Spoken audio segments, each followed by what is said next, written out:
Assalamualaikum warahmatullahi wabarakatuh. Kembali lagi di Cuap-Cuap Sendirian.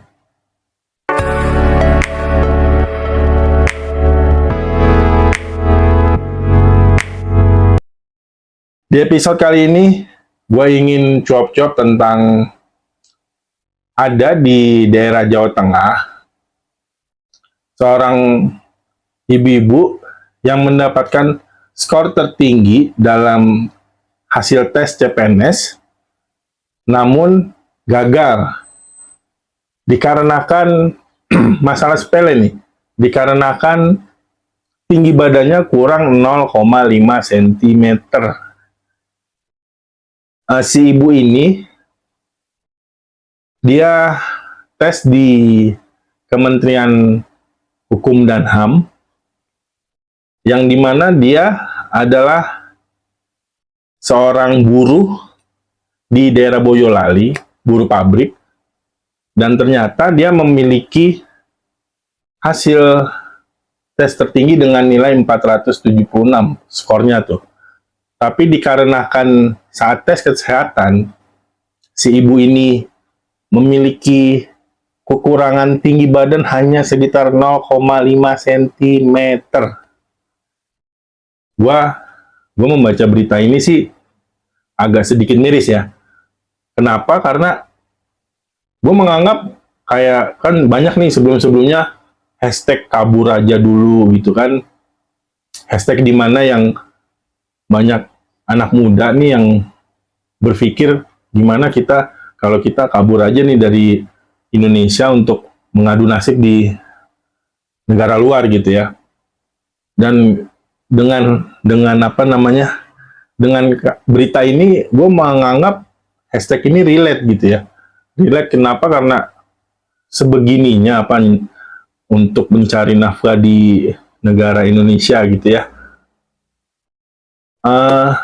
Ini menurut gue kan oke lah, itu sebuah aturan yang mungkin udah pakemnya mereka gitu ya. Tapi ya ini kan nggak signifikan ya, cuman kurangnya juga nggak nyampe 1 cm, dan menurut gue juga apa ya, nggak sangat relate dengan mungkin dengan pekerjaannya gitu ya. Karena kan yang gue tahu dari si ibu ini yang bernama Tri Cahyaningsih, dia kan tes CPNS-nya di Kementerian Hukum dan HAM, bukan menjadi yang apa ya, bukan menjadi seorang frontliner atau sebagai, ya buktinya aja dia kan katanya nih buruh pabrik gitu ya di daerah Boyolali. Pas tahu gue juga seorang operator pabrik itu juga ada tinggi minimal yang gue tahu ya. Buktinya dia masuk dan dia bisa gitu kan. Ya ibu 2 orang anak ini ya hanya 0,5 cm loh, yang apa yang tidak signifikan banget gitu perbedaannya. Apa ini berlaku hanya untuk kita gitu ya, masyarakat sipil atau rakyat gitu. Tapi untuk pejabat-pejabat nggak masalah gitu kan, yang padahal dari umur yang bedanya juga lumayan jauh lah ya, yang harusnya maksimal 40 tahun, tapi ini bisa dengan menabrak aturan gitu kan. Tapi ini saat apa namanya, saat rakyat ingin apa namanya mencari nafkah dengan menjadi apa ya, bahasanya dia kan ingin mengabdi masyarakat juga ujungnya gitu kan, seorang PNS gitu, ASN, dan dia mempunyai skor tertinggi loh. Maksud gua ini kan dia secara teknis sudah memenuhi syarat gitu, apalagi dia skor tertinggi. Apa karena skor tertingginya itu jadi kekurangan tingginya itu yang hanya 0,5 cm itu hanya dijadikan alasan?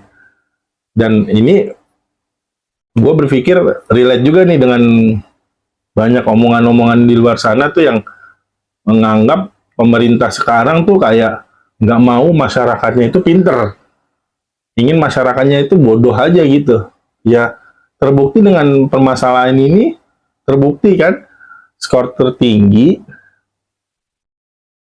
tapi gagal untuk menjadi pengabdi masyarakat hanya karena masalah sepele 0,5 cm. Kecuali tes kesehatannya karena punya penyakit apalah segala macam, mungkin oke lah, itu masih bisa diperdebatkan lah. Tapi ini kan cuman tinggi, men, tingginya juga 0,5 cm doang, kurang ya, iyalah. Dipakein hak juga udah cukup tuh ya. Dan maksud gua, apa sih ininya, hubungannya dengan pekerjaannya si Ibu Tri ini nantinya kalau misalkan memang menjadi ASN? Ya gue juga speechless lah, maksudnya dengan aturan-aturan nyeleneh yang yang dicanangkan oleh pemerintah gitu ya. Ya gue benar-benar speechless ya. Semoga ya, yang gue tahu sih sampai detik ini ya masih tetap aja nggak ada perubahan dari segi si Ibu Trinya ini, tetap gagal. Tapi ya semoga aja memang ternyata dia akhirnya masuk. Yang gue nggak tahu juga sih, cuman sampai gue membuat video ini sih, yang gue tahu belum ada pembaruan berita tentang si Ibu Tri ini. Ya semoga aja nih, karena permasalahan ini pemerintah khususnya untuk kriteria menjadi seorang ASN itu lebih dipertimbangkan lagi lah ya. Ya mungkin kalau di swasta kan oke lah ya, itu haknya si perusahaan. Tapi kan kalau ini kan ASN ya. Ya ASN itu kan bisa dibilang pengabdi masyarakat gitu ya. Ya pemerintah harusnya punya sedikit kelonggaran, apalagi nih kekurangannya hanya masalah-masalah yang sebenarnya tidak teknis gitu ya. Cukup sekian konten cuap-cuap sendirian kali ini. Ditunggu konten cuap-cuap sendirian gua berikutnya. Assalamualaikum warahmatullahi wabarakatuh.